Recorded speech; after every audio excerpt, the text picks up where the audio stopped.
মন্ত্রী মশাই, সকাল সকাল আপনারা তো মুখ ভারী কেন? আরে আর বলিস না, আগে রাজসভায় অনেকেই ছিল যারা আমার হয়ে কথা বলতো, কিন্তু ইদানিং সবাই কেমন বদলে গেছে। সবাই গোপালের হয়ে, তাই তো? একদমই তাই। আর না বললেও কেউ গোপালের বিরুদ্ধে কথা বলে না।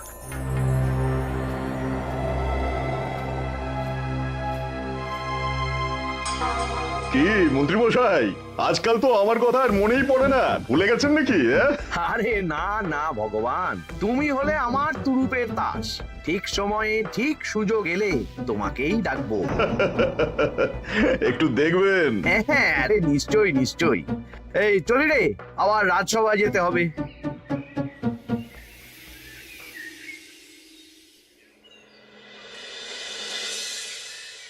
আচ্ছা, তোমরা বলো তো, আমাদের রাজ্যের সার্বিক উন্নতির জন্য সবার আগে কি দরকার? মহারাজ, আমি বলবো। বলো গোপাল।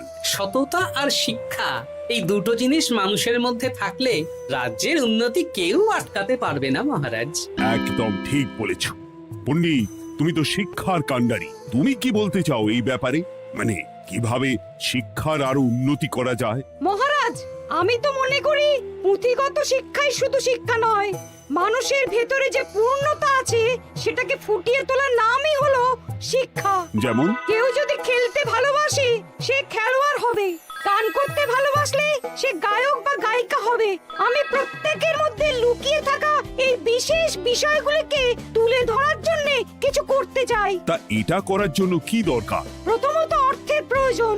আমাদের আরো অনেক টুল খুলতে হবে, সেখানে এক একটা জায়গায় এক এক রকমের শিক্ষা প্রদান করা হবে। এটা ভালো প্রস্তাব। আমাদের রাজ্যে গায়ক, নৃত্যশিল্পী, অঙ্কন শিল্পী, খেলোয়াড় সব তৈরি হবে।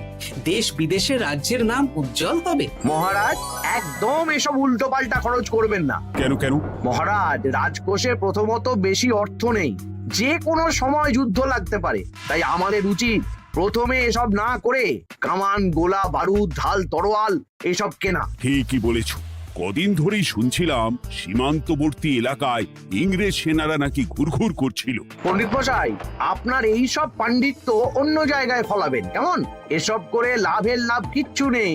কাউকে যদি ইংরেজরা গুলি করে সে কি গান শোনাবে? হ্যাঁ, মন্ত্রীর কথায় যুক্তি আছে। মহারাজ, আপনি বরং পণ্ডিত মশাইকে কিছুদিনের জন্য ছুটি দিয়ে দিন। পণ্ডিত মশাইয়ের মাথার একটু বিশ্রাম দরকার। হ্যাঁ পণ্ডিত, তুমি বরং দিন 15 জন্য তীর্থে ঘুরে এসো। যথা আজ্ঞা মহারাজ।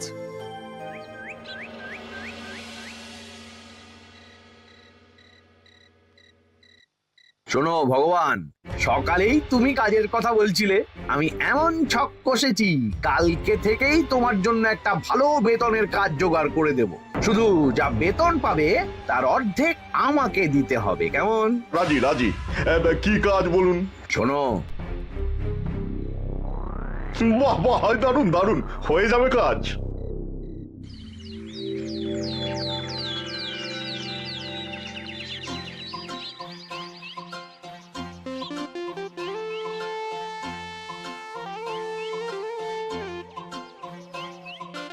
এই সকাল সকাল রাস্তায় ঘুরঘুর করছিস কেন?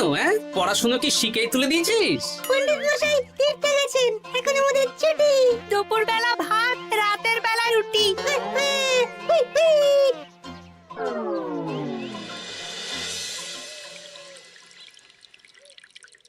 মহারাজ, গতকাল পণ্ডিতকে ছুটি দিলেন আর আজ পাঠশালার সব ছাত্রছাত্রী সকাল থেকে ঘুরঘুর করছে।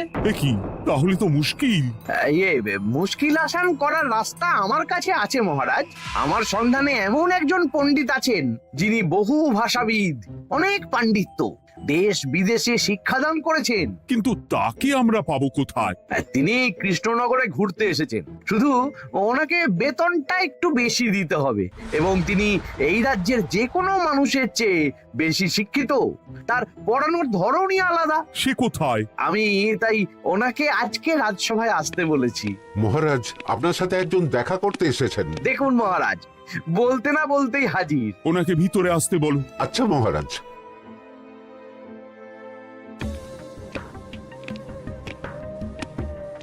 প্রণাম কৃষ্ণচন্দ্র, আমাকে আপনার মন্ত্রী ডেকেছেন, তাই এলাম।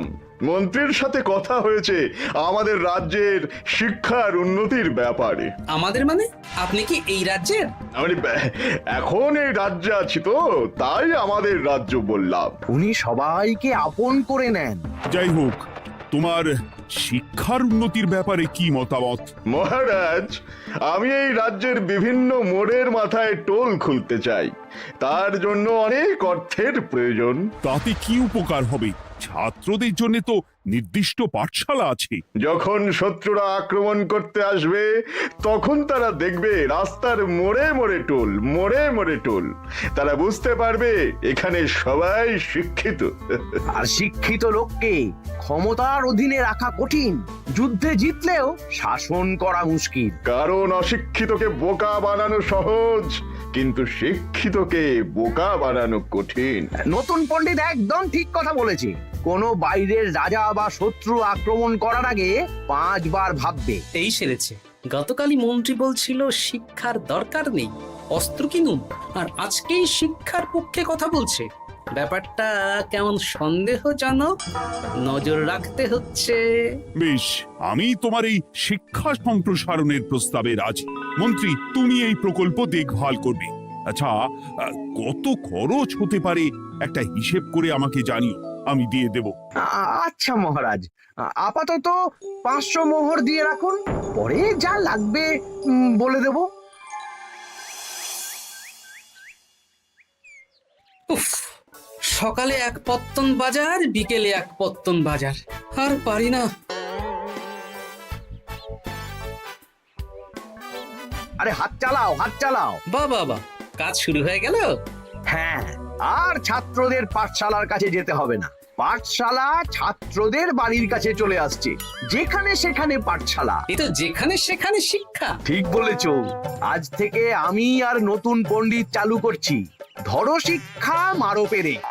শিক্ষাকে ছাত্রছাত্রীদের মধ্যে গেঁথে দিতে হবে। এতদিন জানতাম ধরতক্তা মার পেরে, এখন বদলে যাবে। কিন্তু একটা পণ্ডিত এতগুলো পাঠশালা একা সামলাবে কি করে? খেপে খেপে।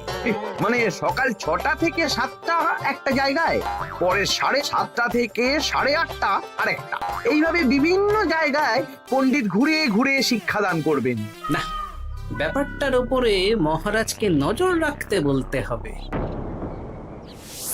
মহারাজ, আমার মনে হয় এই পাঠশালায় আগামীকাল থেকে কেমন পড়াশোনা শুরু হবে, আপনার সেদিকে একটু নজর রাখা উচিত। হ্যাঁ, দেখি আগামীকাল সকাল সকাল বিভিন্ন পাঠশালায় গিয়ে নজর রাখবো।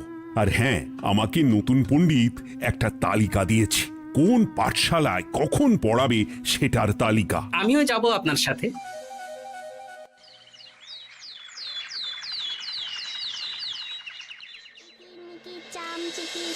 কাটা মজুমদার ধে এলো দামোদর, দামোদরের হাঁড়ি কুড়ি, দুয়ারে বসে চাল কুড়ি। দেখি কুটি, তোরা এই কিরমিকির খেলছিস? নতুন পণ্ডিত কোথায়? উনি তো এই মাত্র দক্ষিণের পাঠশালায় গেলেন। ন্যাপলা আর গুলটে আজ থেকে ওখানেই গেছে। ওদের দুজনের বাড়ি কাছাকাছি তো, তাই। আচ্ছা চলো তো গোপাল, দক্ষিণেই গিয়ে দেখি।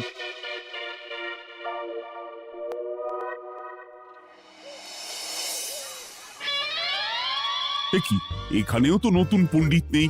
নতুন পণ্ডিত মশাই আমাদের একের নামটা মুখস্থ করতে দিয়ে চলে গেলেন। একের নামটা? এসব কি হচ্ছে? শিক্ষার নামে অর্থের জলাঞ্জলি মহারাজ। না, আজই রাজসভায় এর বিচার হবে।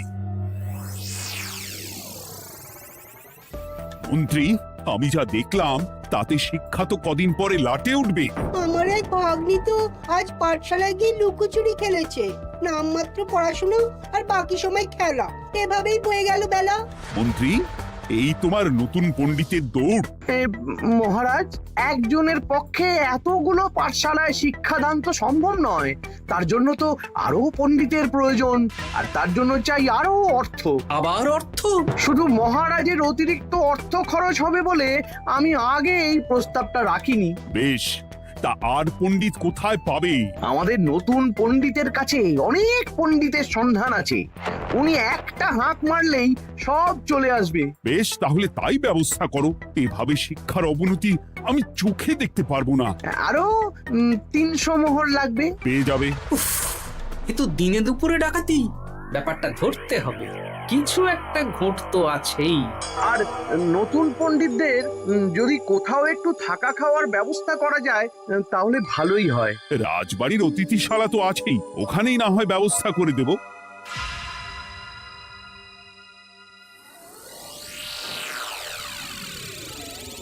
শোন বটা ঘটা আর কেলে পচা, তোদের এইবার এই ভগবানের মতন শিক্ষাদান করতে হবে। আরে আমি তো শিক্ষা বানানই জানি না। সে না জানলেও হবে, শুধু দাড়ি গোফ লাগিয়ে নকল পণ্ডিত সেজে কালকে থেকে পাঠশালায় যেতে হবে। কাকে কোথায় যেতে হবে সব আমি বুঝিয়ে দেব। আচ্ছা,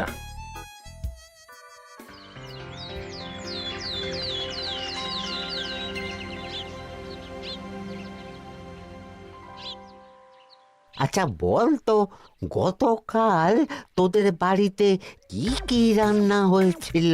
ভাত, মসুর ডাল আর লাউ ঘন্ট। লাউ ঘন্টের মধ্যে চিংড়ি ছিল? না, তা আজকে কি রান্না হবে? আজকে সকালে বাবা বাজার থেকে পাকা কাতলা এনেছে। কাতলা মাছের পাতলা করে ঝোল হবে। আর তোর? আমাদের আজ নিরামিষ, এই কবজি ডুবিয়ে সবজি ভাতি খেতে হবে। হ্যাঁ। বেশ।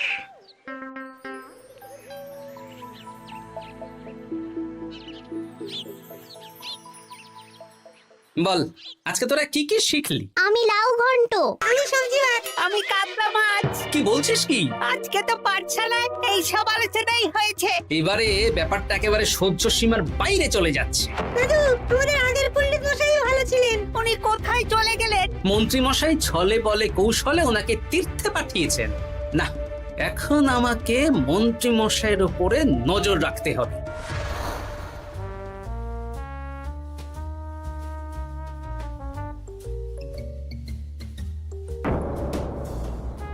পাঠশালায় পড়ানোর ব্যাপার তো বিকেলেই মিটে গেছে। রাজবাড়ির অতিথিশালায় না গিয়ে নতুন পণ্ডিত মশাইরা এদিকে আবার কোথায় যাচ্ছেন? সাথে মন্ত্রীও আছেন, ব্যাপারটা নজর রাখতে হবে। তাড়াতাড়ি চল। চলুন চলুন। এদিকে তো বটা ঘটার বাড়ি, এদিকে মন্ত্রী মশাই কোথায় যাচ্ছেন?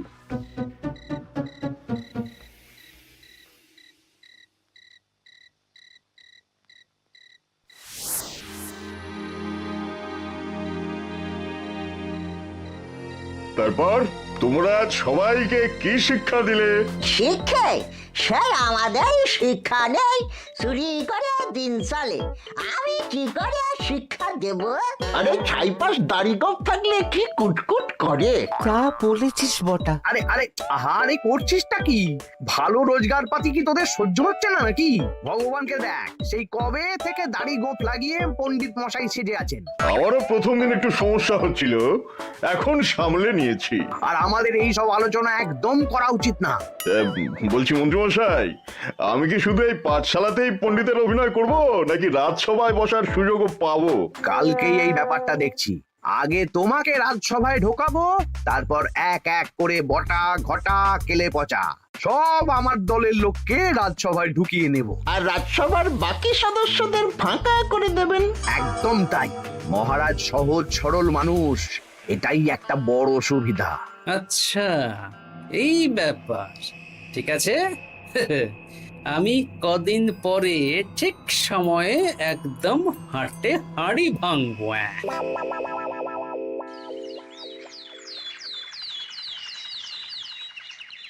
তাহলে মন্ত্রী, আর কোনো সমস্যা নেই তো? না না মহারাজ, এখন আর কোনো সমস্যা নেই। দেখবেন এই ধরশিক্ষা মারপের এক প্রকল্পের নাম চারিদিকে ছড়িয়ে পড়বে। আমার তো মনে হয় একটু পাঠশালাতে বিজ্ঞান নিয়েও আলোচনা করা উচিত। হবে হবে, সব হবে। এখনো সব বাচ্চারা অজ্ঞান হয়ে আছে। আগে শিক্ষায় জ্ঞান ফিরুক, তারপরে না হয় বিজ্ঞান নিয়ে আলোচনা করবে। বিজ্ঞানী তো প্রস্তাবটা খারাপ রাখেনি। তুমি কি বেশি বোঝো? তাহলে তুমিই তো বিজ্ঞান শেখাতে পারো। আমি কবিরাজি শিক্ষা দান করতে পারবো। তোমার কবিরাজি শিখতে কেউ রাজি নয়, চুপ থাকো। আহ, দেখাই যাক না বাচ্চারা কেমন শিক্ষা লাভ করে। মহারাজ, বলছি কি, আমাদের পণ্ডিতের আসনটা তো ফাঁকাই পড়ে আছে। এখন যখন নতুন পণ্ডিত এসেই গেছেন, তাহলে ওই জায়গায় ওই তো বসতে পারে। কিন্তু পণ্ডিত তো তীর্থে গেছে, অবশ্য কদিন পরেই ফিরে আসবে। ও আসুক, তারপর না হয় আলোচনা করে একটা সিদ্ধান্ত নেব। পণ্ডিত মশাই না হয় এসে পুজো পাঠটাই করুক, কিন্তু রাজসভা এরকম ফাঁকা থাকলে কেমন একটা লাগে। বেশ, তাহলে তাই হোক। কালকে থেকে নতুন পণ্ডিত আমাদের পুরনো পণ্ডিতের জায়গায় বসবে। এইভাবে রাজসভা ফাঁকা করে যেতে হবে, তাহলে একদিন সবাই আমার পক্ষেই কথা বলবে, আর শেষে রাজাকেই সরিয়ে দেব।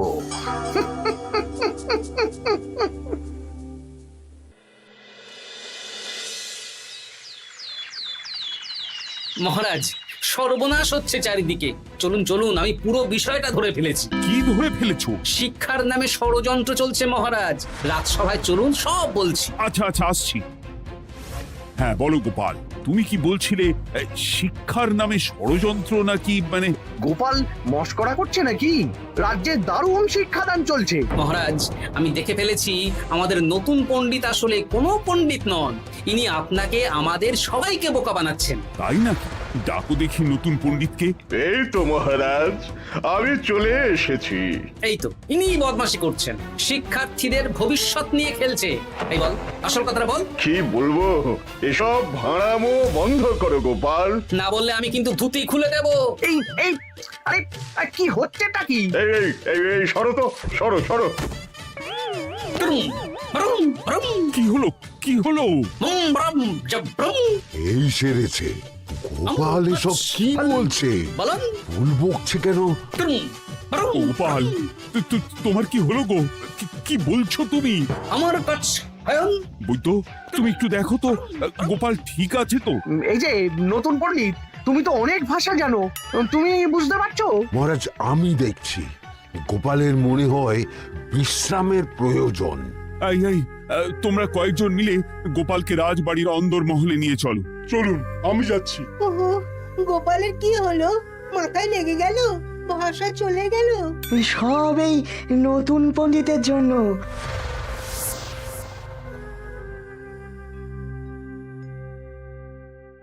ভাল খাচ্ছ কাছ হায়ন মাস্টার কাছ। মহারাজ, আমার মনে হচ্ছে গোপালের বাইরে থেকে কিছু হয়নি, ভিতর থেকে কিছু হয়েছে। নাড়ি স্পন্দন, হৃদস্পন্দন সব ঠিক আছে। আমার বড় যাব ভ্রম। কিন্তু গোপাল কি ভাষা বলছে বোঝা যাচ্ছে না। নতুন পণ্ডিত, একবার চেষ্টা করে দেখো না। আমার কথা হয় না। এসব তো আমি কিছুই বুঝতে পারছি না মহারাজ। আপনি যে এত দেশ বিদেশে ঘুরেছেন, আপনি বুঝতে পারছেন না? এ আমার এখতিয়ারের বাইরে। তোমার বাকি পণ্ডিতদের নিয়ে আসো তো, যারা পাঠশালায় পড়ায়। আমি বুঝতে পারছি না, বটা ঘটা কেলে পচা কি বুঝবে? আমার বড় যাব ভ্রম। চপ করো ঘট, নল খাব মরব। কিছুই তো বুঝতে পারছি না। রাজসভায় কাউকে না দেখতে পেয়ে এখানে এলাম। ওই তো আমাদের পুরনো পণ্ডিত চলে এসেছে। শুনলাম গোপালের নাকি কি হয়েছে। এই পণ্ডিত, তুমি দেখো তো গোপালের নতুন ভাষা উদ্ধার করতে পারো কিনা। কি গোপাল, তুমি কি ভাষায় কথা বলছো? আমার অতর ভাষ কত বলো। ওই দেখো আবার কি সব বলছে। আমো বছর তো পড়ছো, সবার সাথে মস্করা করছো। তম ঠক ধরছ। হ্যাঁ, এই পণ্ডিত, এটা কি ভাষা? ঘাবড়াবেন না মহারাজ, এটা পাতি বাংলা ভাষা। বাংলা ভাষা? গোপাল শুধু আকার ইকার উকার আর বেশিরভাগ স্বরবর্ণ বাদ দিয়ে কথা বলছে। মানে গোপাল তম কছ কছ বলো।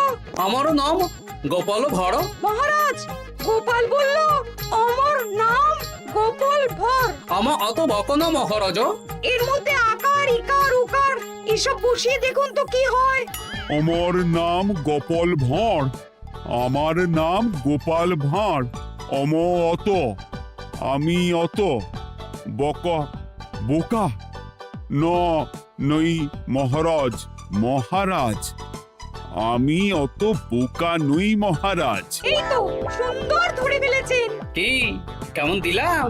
দেখলে আমাদের রাজ্যে মন্ত্রী ধরে আনা পণ্ডিতের পাণ্ডিত্য। সব এক একটা গাধা। হ্যাঁ, এ কি ভগবান, বটা ঘটা কেলে পচা। মহারাজ, এখান থেকে কি বুঝতে পারলেন? কি? শিক্ষার বাইরেও অন্যভাবে সমস্যার কি করে সমাধান করা যায়, তাও শুধুমাত্র উপস্থিত বুদ্ধি দিয়ে, যেটা আমাদের রাজপণ্ডিতের আছে। তা তো দেখতেই পাচ্ছি। আর সেই জন্যেই মন্ত্রী ওনাকে সরাতে চেয়েছিলেন, আর কিছুদিনের মধ্যে সব সভাসদদের সরিয়ে দিতেন। আমি সব মতলব শুনেছিলাম, আর এই দিনটার জন্য অপেক্ষা করছিলাম। আজকেই তো পণ্ডিতের তীর্থ থেকে ফিরে আসার কথা।